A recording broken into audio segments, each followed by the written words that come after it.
গুগলে ব্রাশ টুল ডিজাইন দিয়ে সার্চ করলে এরকম অসংখ্য ডিজাইন আপনারা দেখতে পাবেন। তবে ম্যাক্সিমাম ইউটিউবাররা এই ডিজাইন দেখেই আপনাদের ব্রাশ টুল শেষ করে। কিন্তু আজকে আমি ইনশাল্লাহ ব্রাশ টুল সম্পর্কে A to Z ধারণা দিব, কিভাবে নতুন ব্রাশ তৈরি করতে হয় সেটাও দেখাবো, এবং নতুন ব্রাশ কিভাবে ইম্পোর্ট করতে পারি সেটাও ইনশাল্লাহ আমরা। তা কথা না বাড়িয়ে চলুন শুরু করা যাক।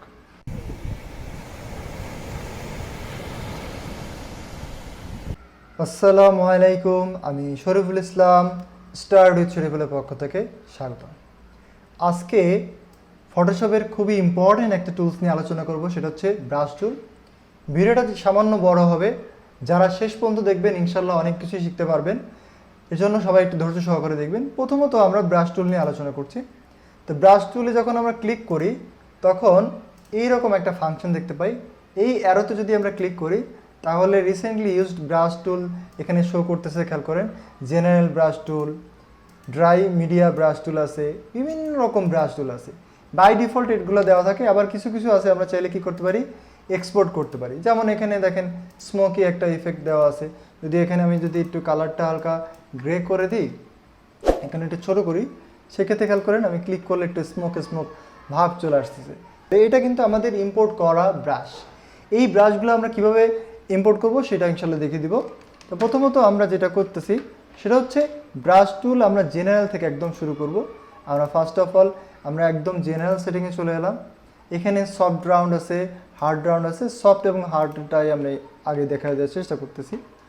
তো প্রথমত আমরা যারা অলরেডি বিভিন্ন রকম ব্রাশ টুল ইউজ করে ফেলছি, আমরা জানি কোনো ব্রাশটাকে যদি ছোট কিংবা বড় করতে হয় তখন কিন্তু থার্ড ব্র্যাকেটটা ইউজ করতে হয়। যদি আমরা স্টার্টিং থার্ড ব্র্যাকেট ব্যবহার করি তাহলে ছোট হয়, আর যদি ক্লোজিং থার্ড ব্র্যাকেটটা ব্যবহার করি তাহলে বড় হয়।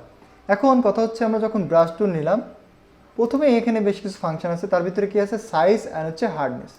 আমরা সাইজ তো অলরেডি আলোচনা করেই দিলাম যে আমরা যখন ব্রাশে ক্লিক করলাম, এই ব্রাশের সাইজ যদি আমরা ইনক্রিজ করতে চাই তখন আমরা কি করব, তখন শুধুমাত্র আমরা ক্লোজিং থার্ড ব্র্যাকেটটা দিব। আর যদি ছোট করতে চাই তাহলে স্টার্টিং থার্ড ব্র্যাকেটটা দিলেই ছোট হয়ে যাবে, এবং এখানে বিভিন্ন মাপ আছে, আপনি চাইলে অনায়াসেই ছোট বড় করতে পারবেন।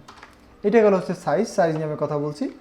এরপরে আমরা নতুন একটা লেয়ার নিলাম, নেওয়ার পরে খেয়াল করেন এখানে কি লেখা আছে। আমরা যদি পিছনে কালারটা একটু ব্ল্যাক করার চেষ্টা করি তাহলে মনে হয় বুঝাইতে আমার একটু সহজ হবে। আমরা এখন হোয়াইট আছি। আর একটা জিনিস খেয়াল করতে হবে, এই ব্রাশ টুলের কোনটা কালারটা চুজ করে। আমি যে কালার নিচ্ছি বারবার, এটা কোথা থেকে আসতেছে।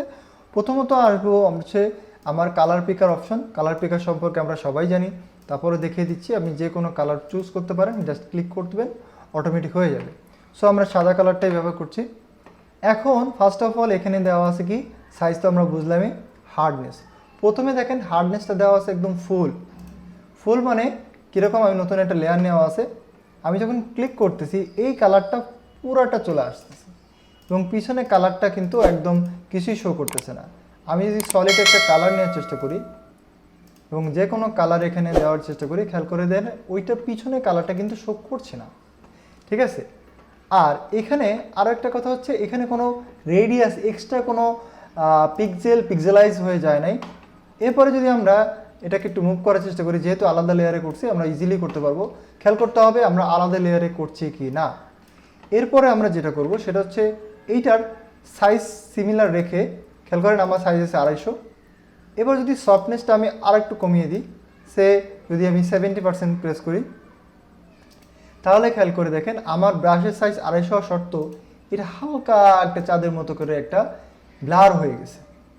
একই জিনিস আমরা যদি এখান থেকে 50% করে দিই, তাহলে একটা জিনিস খেয়াল করবেন, যেটা কি আসছে, ব্রাশ সাইজ সেম হওয়ার কারণেও এটা কিন্তু আর একটু ব্লার চলে আসছে। প্রথমটা 100, পরেরটা 70, পরেরটা 50, দেন পরেরটা যদি আমি 20% করে দিই বা 25% করি তাহলে কি হবে, এখানে আসবে। এখন বারও বলতে পারেন এখানে কেন ক্লিক করতেছেন। আমরা যদি এটা ক্লিক করে কোনো একটা কিছু নিয়ে দিই, দেন এখানে অ্যাপ্লাই করে সরাইতে যাই, অটোমেটিক এখানে ক্লিক করবে। এই জন্য আমরা যে কোনো একটা টুল বা প্যানেলের উপর ক্লিক করলে অটোমেটিক ঠিক হয়ে যায়। এখন একটা জিনিস খেয়াল করে দেখেন, এই যে আমার যে অপশনগুলো, এই অপশনগুলো কিন্তু একটাও আবার একই সাইজ না। এটা একটু ছোটো মনে হচ্ছে, এটা একটু বড় মনে হচ্ছে, এটা একটু আরেকটু বড়, এটা একদম বড়। কারণ এই প্রথমটা 100% রেজুলেশন ছিল বা সফট ছিল, তারপর এটা একটু 70%, 50% একদম হালকা হয়ে গেছে। এবার আমরা যদি পিছনে কালারটা একটু চেঞ্জ করার চেষ্টা করি, খেয়াল করে দেখেন প্রত্যেকটা নিচের কালার কিন্তু দেখা যাচ্ছে, বিকজ অফ আমার এইটার শেডটা দেখা যাচ্ছে দেখে কালারটা শো করতেছে, বাট এইখানে কিছুই দেখা যাচ্ছে না, কারণ ওইখানে আমার হার্ডনেসটা একদম 100% করে দেওয়া আছে। তো এইভাবে যদি আমরা একটা চাঁদের মতো করতে চাই, আমি প্রথমে ব্রাশ টুল নিচ্ছি, ব্রাশ টুলের শর্টকাট কি হচ্ছে বি, আমি বারবার দেখাচ্ছি, খেয়াল করেন ব্রাশ টুলের শর্টকাট কি হচ্ছে বি এর মাধ্যমে আমরা সহজেই নিতে পারি। তাছাড়া pencil brush tool, colour replacement tool, mixer brush tool, প্রত্যেকটা টুলের কিন্তু আমার বি। সো প্রথম যেটা থাকবে সেটাই ইউজ করতে পারবেন এবং নতুন লেয়ার নিতে হবে। নেওয়ার পরে ফার্স্ট অফ অল আমি কী করলাম, একটা সফট ব্রাশ নেওয়ার চেষ্টা করতেছি, ক্লিক করলাম সাদা। নেওয়ার পরে এটা একটু সামান্য ছোট করে আমরা যদি এটাকে হার্ডনেসটা একটু বাড়ায় দেওয়ার চেষ্টা করি এবং আমরা যদি এখানে একটা ক্লিক করি, অবশ্যই আগে ক্লিকটা হলে হবে না, দেখেন সামান্য সমস্যা আছে, হালকা একটা ক্লিক করলাম, দেখেন তো এটা আমার চাঁদের মতো শো করতেছে কিনা। এবং এটা ভিন্ন লেয়ারে থাকার কারণে, আগের দেখছেন আগেরটা থাকার কারণে আমার এখানে কিন্তু সমস্যা হয়ে গেছে, আমি এটাকে ইরেজ করে দিচ্ছি। Okay fine. এবার খেয়াল করে দেখেন আমার চাঁদটা চলে আসছে। এই চাঁদ পিছনে যদি আমি কালার চেঞ্জ করি, ওই কালারের সাথেই কিন্তু আমার চাঁদের কালারটা বা ডিপ লাইট হচ্ছে, কেননা এটা আলাদা লেয়ারে দেওয়া আছে। সো আমরা হার্ডনেস অ্যান্ড সফটনেসটা বুঝে ফেললাম। এবার আসতেছি, আমরা যখন ব্রাশ টুল যদি এরকম ক্লিক না করে স্ট্রেট কোনো লাইন দিতে চাই বা ড্র্যাগ করতে চাই, তখন কি হবে আমি একটু ছোট করে দেখানোর চেষ্টা করতেছি। ফার্স্ট অফ অল আমি আরও একটা লেয়ার নিচ্ছি, আমি এই ড্র্যাগ করলাম, ড্র্যাগ করলে দেখেন একটু বাঁকা হয়ে গেছে, আমি যদি এরভাবেই প্রেস করি তাহলেও বাঁকা হবে। বাট কখনো কখনো যদি এমন হয় আমরা এটা একদম স্ট্রেট লাইন দিতে চাচ্ছি, সেই ক্ষেত্রে আমরা কি করব, সেই ক্ষেত্রে কী করতে হবে, জাস্ট আপনি একটা ক্লিক করবেন, ক্লিক করার পরে কোন পয়েন্ট থেকে কোন পয়েন্ট নিতে চান জাস্ট শিফট ধরে ক্লিক করে দিলে আপনার পয়েন্টটা একদম সোজা হয়ে যাবে। যদি আপনি সোজা রাখেন তাহলে সোজা হবে, আর যদি বাঁকা রাখেন তাহলে বাঁকা হবে। তবে প্রথমটা ক্লিক দেওয়ার পরে পরবর্তী ক্লিক দেওয়ার আগে আপনার শিফটটা ধরতে হবে, দেন আপনার অটোমেটিক ডিজাইনটা কিন্তু হয়ে যাবে। দেখেন ইজিলি কিন্তু আমি একটা ডিজাইন করে ফেলছি। এখন এটা আপনি যে কোনো জায়গায় মুভ করতে পারেন, আর পিছনে কালার কিন্তু অবশ্যই চেঞ্জ হবে, কারণ আমরা আলাদা লেয়ার নিয়ে এখানে করেছি। সো আমরা স্ট্রেট লাইনটা বুঝলাম, আবার দেখানোর চেষ্টা করছি আমি, সেটা হচ্ছে আমরা যখন কোনো স্ট্রেট লাইন নিয়ে কোনো কিছু করব, সেক্ষেত্রে আমরা ব্রাশ টুল নেব, নেওয়ার পরে আমাদের এখানে অল্ট নর্মাল ক্লিক করার পরে শিফট ধরবো, দেন যেখানে ইচ্ছে সেখানে ক্লিক করলে অটোমেটিক আমার কী হয়ে যাবে, ব্রাশটা কিন্তু কাজ করবে। এভাবে করে আমি সহজেই যে কোনো ডিজাইন তৈরি করে ফেলতে পারি। এরপরে আছে কি, যে পরে আমাদের কি আছে, তাহলে ফাংশন আমরা বুঝলাম হচ্ছে সাইজ অ্যান্ড হার্ডনেস। এরপরে ফাংশনটা হচ্ছে আমার হচ্ছে কি, এইখানে বেশ কিছু ব্রাশের প্রিসেট আছে, তবে এটা নিয়ে আমি অবশ্যই শেষের দিকে আলোচনা করব, কারণ আমার এই ভিডিওটা বেসিক টু অ্যাডভান্স হচ্ছে, এর জন্য ভিডিওটা কিছুটা বড় হলেও দেখার রিকোয়েস্ট করছি। ক্লিক করবেন, ক্লিক করার পরে ব্রাশ সেটিং নামে একটা ফাংশন চলে আসবে, এবং এইটা যদি আপনি শর্টকাট কি এর মাধ্যমে আনতে চান F5 প্রেস করবেন, তাহলে ব্রাশ সেটিং এবং ব্রাশটা চলে আসবে। এখন আমরা যদি এটাকে ক্লিক করি এবং এইখানে ক্লিক করি, তাহলে ব্রাশের যে প্রিসেটগুলো আছে সেটা কিন্তু সরাসরি আপনার এখানে দেখা যাবে। খেয়াল করে দেখেন আমার এখানে বেশ কিছু স্মোকের অপশন দেওয়া আছে, এটা কিভাবে আসছে সেটা আমি যদি দেখানোর চেষ্টা করি, নতুন লেয়ারে আমি কাজ করি, দেখেন বড় ব্রাশ আসছে, ব্রাশের সাইজ কত 4304, ছোটো করার চেষ্টা করছি, এবং সাদা কালার না দিয়ে আমি যে কোনো একটা কালার এখানে চুজ করে দিতে পারি। তারপর আমি ক্লিক করলাম, দেখেন এখানে হালকা একটা কালার কিন্তু চলে আসছে, এবং কালার যদি এখানে আমি লাইট কোনো কালার দিই তাহলে দেখবেন অসম্ভব সুন্দর একটা সিস্টেম কিন্তু চলে আসছে। এভাবে করে আমি যদি এটা কালার বারবার চেঞ্জ করি এবং ব্রাশ তুলে যাই, তাহলে আমার এই ক্লাউড কিন্তু আমার আলাদাভাবে চলে আসবে। ইজিলি আমরা ব্রাশ টুল দিয়ে যে কোনো কিছু করতে পারি। এখন কথা হচ্ছে এই ব্রাশের প্রিসেটগুলা আমরা কিভাবে আনবো সেটা ভিডিও শেষে ইনশাল্লাহ আমি দেখিয়ে দিব। যেমন এখানে খেয়াল করেন, এখানে যদি আমার নেওয়া আরও কিছু ব্রাশ আছে, যদি ঘাস নিতে চাই, অবশ্যই আমরা জানি ঘাসের জন্য কি করতে হয়। ঘাসের জন্য আমরা চাইলে একটু এটাকে অপোজিট একটা কালার দিচ্ছি, ব্ল্যাক কালার দেওয়ার পরে আমি যেখানে সবুজ দিই, আর একটু সবুজ দিলাম, দেওয়ার পরে যদি আমি নতুন একটা লেয়ার নিয়ে ক্লিক করলাম, অটোমেটিক ঘাস কিন্তু আমার হয়ে গেছে। এখন এইটাকে কন্ট্রোল করার জন্য আমাকে শিখতে হবে অ্যাডভান্স মোড, সেটা আমরা একটু পরে জানবো ইনশাল্লাহ। এখন আমাদের জেনারেল যে অপশন আছে সেটা দিয়ে আমরা কাজ করতেছি, এখানে আমরা একটু ছোট করে নিচ্ছি। এবারে কি আছে, মুড। এই মুড নিয়ে কিন্তু অলরেডি আমরা আলোচনা করে ফেলছি। ঠিক আছে, তারপরেও যারা এই আলোচনাটা দেখেন নাই, এই মুহূর্তে আই বাটনে লেয়ার ক্লাসটা দেওয়া আছে, এটা দয়া করে দেখে নেবেন, তারপরে আমরা চাইলে এখান থেকে নিতে পারি। সো ফার্স্টে এখানে জাস্ট আমি একটা ফান করার জন্য একটা নিতেছি, ডিফারেন্স দিলাম, দেওয়ার পরে আমি এটা একটু ক্লোজ করে নিই। এবার আমি একটু ড্র্যাগ করতেছি, খেয়াল করেন আমরা যে কোনো ব্রাশ টুল দিয়ে যে কোনো কিছুই করতে পারি। এবার আমি এখানে ড্র্যাগ করলাম, যা ইচ্ছা তাই করলাম। আর এটার জন্য সবচেয়ে এবার আমরা কি করব, এখান থেকে সামান্য একটু সফট ব্রাশ টুল নিব, চাইলে আর একটু হার্ডনেসটা বাড়াইতে পারি। দেন আমি ব্র্যাকেট ইউজ করলাম, আমার ইচ্ছা মতো করে যে কোনো জায়গায় আমি ড্র্যাগ করলাম, দেখলেন। এবার যদি আমি কালারটা এখানে একটু সামান্য পরিবর্তন করার চেষ্টা করি, এটা এখানে আছে, পরবর্তী দেখবেন সুন্দর একটা ডিজাইনের মতো হয়ে যাবে। আপনি যা ইচ্ছা তাই করতে পারবেন, কোনো প্রবলেম হবে না। মানে বারবার ক্লিক করবেন, আপনার ডিজাইনের বারবার কি হবে, কালার চেঞ্জ করবে সে, যেইভাবে দিবেন সেভাবে কিন্তু আপনার কালারটা সহজেই চেঞ্জ হয়ে যাবে। এভাবে করে আপনি সহজেই যে কোনো ব্যাকগ্রাউন্ড তৈরি করে ফেলতে পারবেন। যদিও এটার জন্য আমরা আরও ভালো কিছু করতে পারতাম, তার জন্য আমরা অন্য কিছু নিব। এরপরে আমরা যেটা দেব সেটা হচ্ছে, সবসময় রাখবেন খেয়াল করে নর্মাল।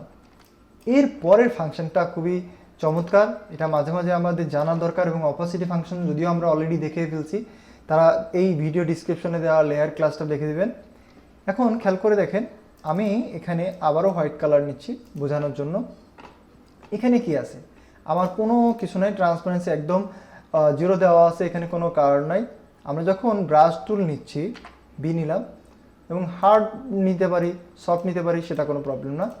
আমরা একটা ক্লিক করলাম, ক্লিক করার পরে এখানে পিছনে ব্যাকগ্রাউন্ডে কিন্তু কিছু শো করতেছে না।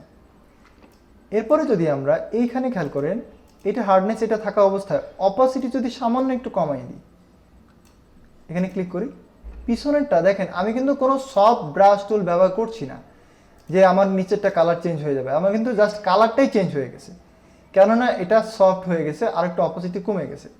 আমি যদি আপনাদের বোঝানোর জন্য অপাসিটি আরও কমাই, আর অপাসিটি কমানোর ফাংশন আছে, শর্টকাট কি আছে, আপনি যদি 3 প্রেস করেন 30 হবে, 4 প্রেস করেন 4 হবে, 2 প্রেস করেন 20% হবে। এই সাদা কালারটা যখন আমি আবার প্রেস করবো, হালকা হয়ে গেছে। আবার যদি আমি 3 প্রেস করি তাহলে 30% চলে আসছে। এখন বলতে পারেন এটা তো কালার চেঞ্জ হয়ে গেল, অপাসিটি কোথা থেকে চেঞ্জ হয়েছে? অবশ্যই চেঞ্জ হয়ে গেছে। আমরা যদি এখানে কালার চেঞ্জ করি না, খেয়াল করেন এইটা ফুল অপাসিটি থাকার কারণে পিছনে ব্যাকগ্রাউন্ড কি ছিল সেটা দেখা যাচ্ছে না, পাশে না, একদম টোটালটাই কিন্তু দেখা যাচ্ছে না। বাট অন্যান্যটার অপাসিটি কম থাকার কারণে বা ট্রান্সপারেন্সি কম থাকার কারণে আপনি যা দিচ্ছেন তাই কিন্তু শো করছে। এই ধরনের বিভিন্ন রকম ডিজাইন আপনি কিন্তু অপাসিটি কমায় বাড়ায় দেখতে পারেন। এছাড়া আমরা চাইলে এখান থেকেও কিন্তু অপাসিটিটাকে কন্ট্রোল করতে পারি, যেটা কতটুকু বেশি হবে বা কম হবে। এটা কিন্তু কালার ডিফারেন্স না, বারবার বলছি, এটা কালার ডিফারেন্স না, এটা হচ্ছে কালারের শেডটা কত পাতলা হবে বা হালকা হবে, এটা সেইটা হচ্ছে ট্রান্সপারেন্সি রেট। ওকে, এরপরে যেটা আছে সেটা কি, ফলো। ফলোটা কেমন, আমি যদি এটাকে ফুল করে দিই এবং ফলোটা যদি আমি একটু কমাই দিই এবং এখানে ক্লিক করি, দেখেন প্রত্যেকটা প্রায় সিমিলার হচ্ছে। কিন্তু যখন ড্র্যাগ করতেছি তখন দেখেন একটার পরে একটা চলে আসার কারণে এটা কিন্তু শো করতেছে না কি পিছনে আমি কাকে দিচ্ছি, এইটাকে বলতেছে ফলো। এটা যদি ফুল না রেখে আমি যদি এটাকে অপাসিটি দিয়ে কন্ট্রোল করার চেষ্টা করতাম, তখন কি হতো, তখন আমরা এখানে যখন ড্র্যাগ করতেছি দেখেন পিছনে কিন্তু কিছুই শো করতেছে না, কারণ এটা সলিড একটা ব্রাশ চলে আসছে। বাট যখনই আমরা ফলোটাকে কমায় দিচ্ছি তখন দেখেন পিছনে হালকা হালকা আমি কতবার প্রেস হচ্ছে, কতগুলো কপি হচ্ছে দিয়ে দিচ্ছে। এটা কেমন, এটা যারা আর্টিস্ট আছে তারা আর্ট করার জন্য যতবার একটা পর একটা ক্লিক করে ততবার পিছনেরটা শো করে, এটা হচ্ছে ফ্লো। তবে এরা আর্টিস্টটাই ভালো বুঝবে। আর এটার জন্য পেন প্রেসার রাখতে হবে, আবার ট্যাব রাখতে হয়, ট্যাব দিলে আপনার ডিজাইনটা আরও সুন্দরভাবে আপনি করতে পারেন। আর ফলো ফুল থাকলে দেখেন আপনি ওটা কিন্তু শো করছে না, কতবার ক্লিক করতেছেন, কি করতেছেন না করতেছেন, কিন্তু কিছুই শো করছে না। এইটা হচ্ছে ফলো। আপনি কমাই দেন, আরও কমাই দেন, আপনার স্টেপ কিন্তু আরও হালকা দেখাবে। দেখেন একদম হালকা হালকা দেখা যাচ্ছে 1%। আরও কমা বাড়াই দেন, একটু বেশি বেশি শো করতেছে কতগুলা। আর এটা কন্ট্রোল কিন্তু আমরা একটু পরে ইনশাল্লাহ দেখবো। সো আমরা এখন বুঝে ফেললাম কি আমার অপাসিটি এবং ফ্লো। এর পরে যেটা আছে সেটা খুবই সুন্দর জিনিস। আমি যদি এটাকে একটু ডার্ক করার চেষ্টা করি এবং এখানে একটা সিগনেচার দেওয়ার চেষ্টা করি, আমি একটা আমার ইনিশিয়াল যে সাইন দিব সাইনটা দেওয়ার চেষ্টা করতেছি এবং স্মুথনেসটা কিন্তু 0 আছে। দেখেন আমি এটা ছোট করে এবং অপাসিটি ফুল, নর্মাল, ফ্লোটা ফুল দিয়ে দিবেন অবশ্যই। আমি একটা ইনিশিয়াল সাইন দেওয়ার চেষ্টা করছি, খেয়াল করে দেখেন আমার ইনিশিয়াল সাইনটা দিছি যে এখানে অসংখ্য রকম ঢেউ আছে এবং এটা স্মুথ হয় নাই। বাট এইটাই যখন আমরা এটা একটু যদি স্মুথনেসটা বাড়াই দিই, দেন আমি যদি আমার সিগনেচারটা করার চেষ্টা করি, দেখেন আমার কম্পিউটার কিন্তু স্লো হয়ে গেছে। দেন ক্লিক করলাম, খেয়াল করেন তো আমি যতই মাউস নাড়াই যাই কেন এটা কিন্তু একদম স্মুথ চলে আসছে, কারণ আমার এখানে স্মুথনেসটা বেশি দেওয়া আছে। এখানে দেখেন একদম ভাঙা ভাঙা মনে হচ্ছে, কারণ আমার এখানে স্মুথনেস ছিলই না। সো এইভাবে করে যারা বিশেষ করে আর্টিস্ট আছে, আর্ট করেন, তাদের জন্য স্মুথনেসটা অনেক কাজ করবে। এটা যদি আমি একটা উদাহরণ দেওয়ার চেষ্টা করি, যদিও এটা এখনের কাজ না, জাস্ট আমি দেখাই দিচ্ছি। এখানে আমার ম্যান্ডেলা ডিজাইন আছে, এই ডিজাইনটা যদি আমি 8টা পয়েন্ট দিয়ে দিচ্ছি, তারপর এটাকে ফুল ফর্ম নিয়ে নিলাম আমার কাজের সুবিধার্থে, চাইলে ছোটও করতে পারি, সমস্যা নাই। এবার যদি আমরা সুন্দরভাবে একটা ডিজাইন করার চেষ্টা করি, স্মুথনেসটা ওকে দেওয়ার পরে যদি আমি এখান থেকে আরও ছোটো করতে হবে, জাস্ট খেয়াল করে দেখেন আমি যা ইচ্ছা তাই সুন্দর করে বানিয়ে নিতে পারি। দেন এটাকে যদি চাই এটাকে একটু এইভাবে দিব, ফাইন। দেন এখান থেকে আমি কোনো একটা ডিজাইন বের করতে চাইলে খেয়াল করেন খুবই সুন্দরভাবে আমার কিন্তু স্মুথনেসটা কাজ করতেছে। তো এভাবে করে চাইলে আমরা অসংখ্য রকম ডিজাইন সুন্দরভাবে করতে পারি। দেখেন একটা সুন্দর ডিজাইন হয়ে গেছে। এটা অবশ্যই আমরা নেক্সট ক্লাসে যখন পেন্সিল টুলের ক্লাস করব, সেটা সম্পর্কে আমি খুব ভালোভাবে ইনশাল্লাহ আলোচনা করবো। খেয়াল করে দেখেন আমি যা দিচ্ছি সেটার উপরে কিন্তু এটা চলে আসছে। Okay fine. এরপরে আমাদের কি করব, এরপরে আমাদের আছে হচ্ছে এখানে ফাংশন, এটা আপাতত অফ করে দিচ্ছি। স্মৃতি, আমার স্মুথনেসটা বুঝলাম, অ্যাঙ্গেলটা বোঝার দরকার নাই। তারপরেও যদি আমরা রোটেট করতে চাই, খেয়াল করে দেখেন আমার এখানে ঘাস আছে, এই ঘাসটা যদি আমরা রোটেট করতে চাই, ঘাসের কালার অবশ্যই আমরা সবুজ দেওয়ার চেষ্টা করব এবং এটাকে যদি 40% রোটেট করি, আমার ব্রাশটা যদি রোটেট করি এবং ক্লিক করি, দেখেন এটা 40% রোটেট হয়ে গেছে। কেননা আমি এখানে রোটেশনটা সেট করে দিছি কত পার্সেন্ট। আমি যদি -40% দিই তাহলে কিন্তু এটা এদিকে ঘুরে যাবে। সো আপনার ব্রাশটা অনায়াসেই চাইলে আপনি রোটেট করতে পারেন এই ফাংশনের মাধ্যমে। আর এইটা আমি বললাম আগামী ক্লাসে আমি ইনশাল্লাহ বুঝিয়ে দিব। আজকে আমরা কি শিখলাম, কিভাবে আমরা সাইজ রিসাইজ করতে হয়, হার্ডনেসটা কন্ট্রোল করতে হয়, কিংবা এই মুড কিভাবে করতে হয়, অপাসিটি ফাংশনটা কিভাবে কাজ করে, স্মুথনেসটা কিভাবে কাজ করে এবং রোটেশনটা কিভাবে কাজ করে সেটা কিন্তু দেখে ফেললাম। এরপরে আমাদের আস্তে আস্তে হচ্ছে অ্যাডভান্স কাজ। অ্যাডভান্স কাজটা আসার জন্য আমরা আরও কিছু ফাংশনে দেখার চেষ্টা করব। অবশ্যই আমরা এখানেই কাজ করতেছি। কন্ট্রোল এক্স প্রেস করলাম, আমার এটাও ডিলিট করে দিলাম, নতুন একটা লেয়ার নিচ্ছি। এরপরে আমরা যাব হচ্ছে এখানে, যাওয়ার পরে আমরা আমাদের মন মতো করে যে কোনো একটা ঘাস বা যে কোনো কিছু নিয়ে আসতে পারি, সেটা যেটাই হোক না কেন। বারবার এখানে ক্লিক করে আমি ছোট করে ফেললাম। এইটাকে কিভাবে কন্ট্রোল করা যায়, এই যে ব্রাশটা আমরা কিভাবে কন্ট্রোল করতে পারি, এটাকে যখন ড্র্যাগ করতেছি খেয়াল করেন একদম আসতেছে, কোনোটা আবার দেখেন এক একভাবে আসতেছে, ছড়ায় আসতেছে, কোনোটা কালার আবার চেঞ্জ হয়ে গেছে, আবার এখন যখন ড্র্যাগ করতেছি একভাবে আসতেছে। এখন এইটাকে আমরা কিভাবে কন্ট্রোল করব সেটাই দেখব। F5 প্রেস করলে আমাদের ব্রাশ সেটিং আসবে। কি কি আছে এখানে খেয়াল করেন। প্রথমে আছে সাইজ, সাইজটা যে কি একদম লাইন ধরে আসবে না এরকম আসবে। দেখেন যখন এটা অফ থাকবে, সাইজার যেটা আমি পাশে রাখি, যখন ড্র্যাগ করতেছে একদম প্রায় সোজা চলে আসছে। বাট যখনই আমি এটাকে ইনক্রিজ করলাম তখন দেখেন এটা কিন্তু উল্টাপাল্টা একটু বেশি আসছে, ওইটার সাইজ আর এটার সাইজ কিন্তু সিমিলার আসে না। এবার আছে কি, এটা যদি আমি একটু বেশি বাড়াই দিই তাহলে খেয়াল করেন আগেরটার চাইতে একটু চেঞ্জ আসছে। এভাবে করে দিতে পারেন। তবে মজার জিনিস হচ্ছে অ্যাঙ্গেল। আমরা অনেক সময় বিভিন্ন কার্টুনের ভিতর দেখি যে অ্যাঙ্গেল পরিবর্তন করে, যেমন আমি যদি এটাকে অ্যাঙ্গেল পরিবর্তন করি এবং সাইজটা কমাই দিচ্ছি এবং এখানে যখন ড্র্যাগ করতেছি দেখেন আগের মতো ঘাসগুলো নাই, কেননা আমার ঘাস এক এক সময় আসতেছে, বিকজ অফ আমার অ্যাঙ্গেল যেটারটা অনেক বেশি দেওয়া আছে। আর বেশি দিয়ে দিলে তো আমার কোনো কথাই নেই, ওর মন মতো করে ঘুরবে, যেটা ইচ্ছা সেটা করবে। সো এভাবে যদি মনে চায় যে আপনারা অ্যাঙ্গেল চেঞ্জ করবেন করতে পারেন। আমি আপাতত অ্যাঙ্গেলটা অফ করে দিচ্ছি, সাইডটা অফ করে দিচ্ছি। এবার স্ক্যাটারিং, এটা আপনি কি করবেন, কত দূরে ছড়াই যাবে। আপনারা যে ডিজাইন করতেছেন বারবার, এটা যখন ড্র্যাগ করবেন দেখেন একদম সোজা আসতেছে, একটা পর একটা সাজানো গুছানো আসতেছে। এইটাকেই বলবো আমরা কি, স্ক্যাটার। স্ক্যাটার যদি আমি বাড়াই দিই এবং ক্লিক করি দেখেন অনেক ছড়ায় আসছে। আমি যদি আলাদাভাবে খেয়াল করেন, আমি যখন ড্র্যাগ করতেছি, আমি ড্র্যাগ করলাম এইভাবে, কিন্তু সে ছড়াই দিছে। এইভাবে যদি আপনি চান যে না আপনার ডিজাইনটা অনেক সময় ছড়াই যাক, সেক্ষেত্রে আপনি নিতে পারেন। যেমন আমরা যদি স্মোক ব্যবহার করি বা অন্য কিছু ব্যবহার করি, আপনারা একদম চাচ্ছেন যে ঘাসটা ছড়াই যাক, আপনি বিভিন্ন ডিজাইনে ব্যবহার করবেন। যেমন এইটার জন্য বেস্ট হবে আমি যদি অন্য ব্রাশ ইউজ করি। যেমন আমি যদি এখান থেকে ব্রাশে যাই, যাওয়ার পরে দেখেন আমার এখানে বেশ কিছু ধরনের ব্রাশ আছে। এই ব্রাশটা নেওয়ার চেষ্টা করতেছি।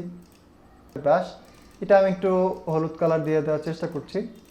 এখন আমরা যখন এখানে ক্লিক করব, যদি ছড়াইতে চাই, দেখেন ক্লিক করতেছি একভাবে, চলে যাচ্ছে আরেকভাবে, বিকজ অফ আমার এটা ছড়াইতে চাইছে। এবার যদি আমি এটাকে অন্য একটা কালার দেওয়ার চেষ্টা করি, খেয়াল করেন আমার ইজিলি কিন্তু বিভিন্ন রকম একটা সুন্দর একটা ব্যাকগ্রাউন্ড আসতেছে। এখানে যদি আমি একটু স্মোক দেওয়ার চেষ্টা করি, তবে এই ক্ষেত্রে অবশ্যই খেয়াল করতে হবে স্মোকটা দেওয়ার জন্য আমি একটু কমাই দিচ্ছি এবং এখানে অপোজিট একটু হালকা কমাই দিয়ে পরে স্মোক অপশন যেটা আছে আমার এখানে দেখেন গ্রাস তো আসলো, ফ্রি স্মোক এখানে। এবার এটাকে আমি একটু কন্ট্রোল করার চেষ্টা করি, খেয়াল করে দেখেন আমি অন্য একটা কালার দিচ্ছি এখানে। যদি স্মোকের কালার এটা হয় না, আমি হালকা একটা কালার দিলাম এবং এটাকে ছোট করে দিচ্ছি।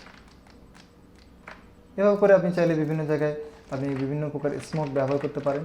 সেটা আপনার যেখানে ইচ্ছা সেখানে আপনি সহজেই দিতে পারেন। আপনি বিভিন্ন ব্যাকগ্রাউন্ড তৈরি করার জন্য আপনি ড্র্যাগও করতে পারেন, তবে সব কিছুতে ড্র্যাগ করতে যাবেন না, তাহলে দেখতে সুন্দর নাও লাগতে পারে। দেখেন বিভিন্ন প্রকার স্মোকের শেড, এরকম করে যদি আপনি কোনো ব্যাকগ্রাউন্ড তৈরি করেন, তখন দেখবেন আপনার ব্যাকগ্রাউন্ডটা কিন্তু সুন্দর হইতে বাধ্য। যে আপনি চাচ্ছেন যে আপনার ব্যাকগ্রাউন্ডটা আরও একটু সুন্দর, আরও একটু স্মোকি হইতে, একদম স্মুথভাবে দেখেন সুন্দর একটা ব্যাকগ্রাউন্ড কিন্তু আমার রেডি হয়ে গেছে। এভাবে চাইলে আপনি অনায়াসে এটা কন্ট্রোল করতে পারেন, তবে এটার জন্য আপনি যেতে হবে এই ব্রাশ যে সেটিং আছে সেটা নিয়ে আপনি একটু ঘাটাঘাটি করতে হবে। তাহলে জন্য ব্রাশ নিলাম। এরপরে আরেকটা জিনিস আপনার খেয়াল করছেন কি না জানি না, যখন আমরা এখানে কোনো একটা ব্রাশ ব্যবহার করতেছি, কন্ট্রোলে এক্স দিলাম এবং আমি ছোট্ট করে যে ব্রাশটা একটু আগে রিসেন্টলি ইউজ করছি, ইউজ ব্রাশ, এখানে আমরা যখন ড্র্যাগ করব, খেয়াল করে দেখেন প্রথমটা কালার কেমন। এখন যদি আমি এখানে কালার ডাইনামিকটা অপশনটা একটু বেশি দিয়ে দিই, তখন বাও ক্লিক করতেছি, দেখেন তো কালার কি চেঞ্জ হচ্ছে? দেখেন আগের মতো নাই। আমি যদি আরও একটু চেঞ্জ করি, ওয়াও, বিভিন্ন রকম ডিজাইন, বিভিন্ন রকম কালার কিন্তু চলে আসছে। আমার ব্রাশ কিন্তু একটাই, অসম্ভব সুন্দর একটা ব্রাশ তৈরি হয়ে গেছে। এভাবে করে যদি আমি আরও বিভিন্ন রকম ডিজাইন, বিভিন্ন প্রকার জিনিস ব্যবহার করি, দেখবেন আপনার জিনিসটা আরও সুন্দর হয়ে যাবে। এভাবে করে চাইলে সহজে আপনি ব্রাশ টুল ব্যবহার করতে পারেন। আশা করি ব্রাশ টুল সম্পর্কে আপনাদের কিছুটা ধারণা তৈরি হয়ে গেছে। এরপরে আপনারা খেয়াল করেন এখানে আরও কিছু ফাংশন আছে, কালার ডাইনামিক, স্মুথিং, বিভিন্ন ফাংশন আছে। এই ফাংশনগুলো কিন্তু আপনাদের নিজেদের দেখতে হবে। এই এতগুলো ফাংশন যদি আমি প্রত্যেকটা দেখাইতে চাই, সেক্ষেত্রে আপনার কি হবে, আপনার এটা দেখতে বাজে লাগবে এবং ভিডিওটা অনেক বড় হয়ে যাবে। এখন আমরা দেখব হচ্ছে এই যে আমি ব্রাশ টুলটা বারবার বিভিন্ন রকম ব্রাশ নিয়ে আসতেছি, এই ব্রাশগুলো আমি কীভাবে ডাউনলোড করলাম এবং কাস্টম ব্রাশ টুল বা কীভাবে তৈরি করবো। খেয়াল করেন আমার এখানে যদি আমি এখানে আমার একটা করি, স্টার্ট উইথ শরীফুলের একটা ক্লিক করি, দেখেন আমার নামটা কিন্তু চলে আসছে। আবার যদি কন্ট্রোল এ এক্সপ্রেস করি, ক্লিক করি, দেখেন আমার লোগোটা কিন্তু অনায়াসে চলে আসছে। এখন লোগোটা আমি কিভাবে বানাইলাম সেটাও দেখাতে পারি, কিংবা অনলাইন থেকে কিভাবে আমরা একটা ব্রাশ তৈরি করবো সেটা ইনশাল্লাহ এখন দেখিয়ে দিব। তো প্রথমত আমরা যাব হচ্ছে গুগলে যাওয়ার পরে আপনি কি চাচ্ছেন, আপনি চাচ্ছেন বার্ড, যে আমি ভেক্টর বার্ড খুঁজছি। ভেক্টর কেন? কালো দেখার জন্য। খেয়াল করেন এখানে পাখি আছে, আমরা এটাকে যে কোনো পাখি নিয়ে আসতে পারতাম। আমরা ভেক্টর কেন করতেছি? অবশ্যই কারণ আছে। সুন্দর ব্রাশ টুল ব্যবহার করতে গেলে অবশ্যই আপনি কালোটা নিয়ে ব্যবহার করার চেষ্টা করবেন, তাহলে কি হবে, আপনি সহজেই ব্রাশ টুল ইউজ করতে পারবেন। তো প্রথমে তো আমি কন্ট্রোল ভি দিচ্ছি, আমি যাচ্ছি এই পাখিটা নিয়ে আসতে, বা যে কোনো পাখি। আপনি এখানে ক্লিক করলেন, সিলেক্ট হয়ে গেল, কন্ট্রোল জে দিবেন, দেওয়ার পরে আপনার লেয়ারগুলো অফ করবেন, যা যা থাকবে অবশ্যই পিএনজি মোডে দেওয়ার চেষ্টা করবেন। যেটা আছে এটা আমি কন্ট্রোল ব্যাকস্পেস দিয়ে সলিড করে ফেললাম, যাতে করে কোনো প্রবলেম না হয়। এরপর কি করব, এরপরে আমি যাব হচ্ছে এডিট থেকে ডিফাইন ব্রাশ প্রিসেট, দেখেন এটাই আসছে। আমার এত বড় এরিয়া থাকতেও কিন্তু এটা আসছে। আমি যদি লিখি বার্ড, দেন ওকে প্রেস করি, এরপরে আমার যে লেয়ার ছিল এখানে যখন আমি ক্লিক করব, দেখেন সর্বশেষ ওই বার্ডটাই চলে আসছে। এটা কোথায় আসছে? আমার একদম শেষে যেটা আমি বার্ড লিখছিলাম সেটা আসছে। এবং এই বার্ডটা যদি আপনি আরও অনেকবার দিতে চান, বারবার আমি ক্লিক করি, যতবার দিবেন ততবার আসবে। ক্লিক করবেন এক একটা করে, আসতে থাকবে। এবং কালার যদি চেঞ্জ করতে চান আপনি যতবার কালার চেঞ্জ করবেন ততবার আসবে। এভাবে করে সহজেই আমরা যে কোনো ব্রাশ তৈরি করতে পারি। রিয়েলিস্টিক কোনো যদি ইমেজ হয় সেটাও করতে পারবেন, তবে সেটা এতটা সুন্দর আসবে না। আমরা যদি নর্মাল বার্ড দিই এবং ওই মনে করতে পারেন ব্যাকগ্রাউন্ড যদি আমি আমার এখানে ইগল আছে সুন্দর, এবং এখান থেকে যদি কোনোটা আমি পেতে চাই, আমি ইগল পাখি এই আউলটা নিব, কপি, Ctrl+N, Ctrl+V।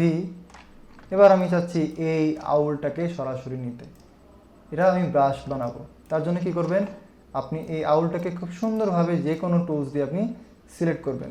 অনেকে বলতে পারে যে এটা দিয়ে কি হবে কিনা, কনফিউশন আছে, আমি এটা করে দেখাচ্ছি। অবশ্যই সুন্দরভাবে সিলেক্ট করবেন। সিলেকশন যদি সুন্দর না হয় তাহলে কিন্তু এটা হবে না। আমি এখান থেকে একটা কাজ করি, এটাকে কেটে নিই, আমরা ক্রপ টুলে যাচ্ছি, যাওয়ার পরে যেটা দরকার আমি সেটাকে এই এতটুকু ক্রপ করলাম। যতটুকু সম্ভব সুন্দর করে সিলেকশন করার চেষ্টা করবেন, আদারওয়াইজ আপনার জিনিসটা সুন্দর হবে না। আমি চাইলে এখান থেকে মাইনাস করে দিতে পারি। আমি এখান থেকে একটু আগে অ্যাড করে নিচ্ছি, অবশ্যই এখানে মাইনাস করে অ্যাড দিবেন, আদারওয়াইজ আপনার কিন্তু এটা কাজ করবে না, যেহেতু আপনি এইটা অপোজিটটা সিলেক্ট করে আছেন। যাই হোক, এখন আপনি যেটা করবেন সেটা কি, রাইট বাটন প্রেস করে সিলেক্ট ইনভার্স, এটা সিলেক্ট হয়ে গেল। এখন আপনি Ctrl+J দিবেন, দেওয়ার পরে নিচের অফ করে দিয়ে আপনি এটাকে লিখবেন আউল বা যাই হোক না কেন। আমি চাইলে এখান থেকে এই অংশটা ইরেজ করে দিতে পারি, Ctrl+X দিলাম। দেওয়ার পরে কী করবেন, যাবেন হচ্ছে এডিট থেকে যাচ্ছেন হচ্ছে কোথায়, ডিফাইন ব্রাশ, দেখেন আপনার আউলটাই চলে আসছে, OWL আউল দেওয়ার পরে আপনি যে কোনো ব্যাকগ্রাউন্ডে যখন যাবেন, সেটা যদি কালারফুল হয় বা যাই হোক না কেন, আমি Ctrl+Backspace দিয়ে এখানে ক্লিক করলাম, দেখেন আপনার আউল কিন্তু চলে আসছে। যদি ছোট হয় ছোট হবে, বড় হলে বড় হবে, তবে দেখেন আগেরটার মতো কিন্তু এতটাও সুন্দর আসে না। এটার একমাত্র কারণ হচ্ছে আমরা এটা বিভিন্ন কালার মুড নিয়ে আসছি, তো সেম কালার মুড হলে দেখতে সুন্দর লাগে। আপনি চাইলে অনায়াসে ফুল একটা রিয়েলিস্টিক ইমেজ দিয়েও আপনি কোনো ব্রাশ তৈরি করতে পারবেন। তো আশা করি এটা সম্পর্কে আপনি ভালো ধারণা হয়ে গেছে। এরপরে আমরা নেক্সট ক্লাসে বা ব্রাশ সম্পর্কে আমরা নেক্সট যে ভিডিওটা দিব ইনশাল্লাহ, তখন আমরা কিভাবে ব্রাশ ইম্পোর্ট করব বা এক্সপোর্ট করব সেটা ইনশাল্লাহ দেখিয়ে দিব। আশা করি এই ভিডিওটার মাধ্যমে আপনারা ব্রাশ টুল সম্পর্কে খুব ভালো একটা আইডিয়া পেয়েছেন। তো ভিডিওটা যদি ভালো লাগে অবশ্যই একটি লাইক দিবেন, আর ভিডিও সম্পর্কে যদি কোনো মতামত থাকে অবশ্যই কমেন্ট করে জানাবেন, আর আমার চ্যানেলে যদি নতুন হয়ে থাকেন অবশ্যই সাবস্ক্রাইব করবেন। খুদা হাফেজ।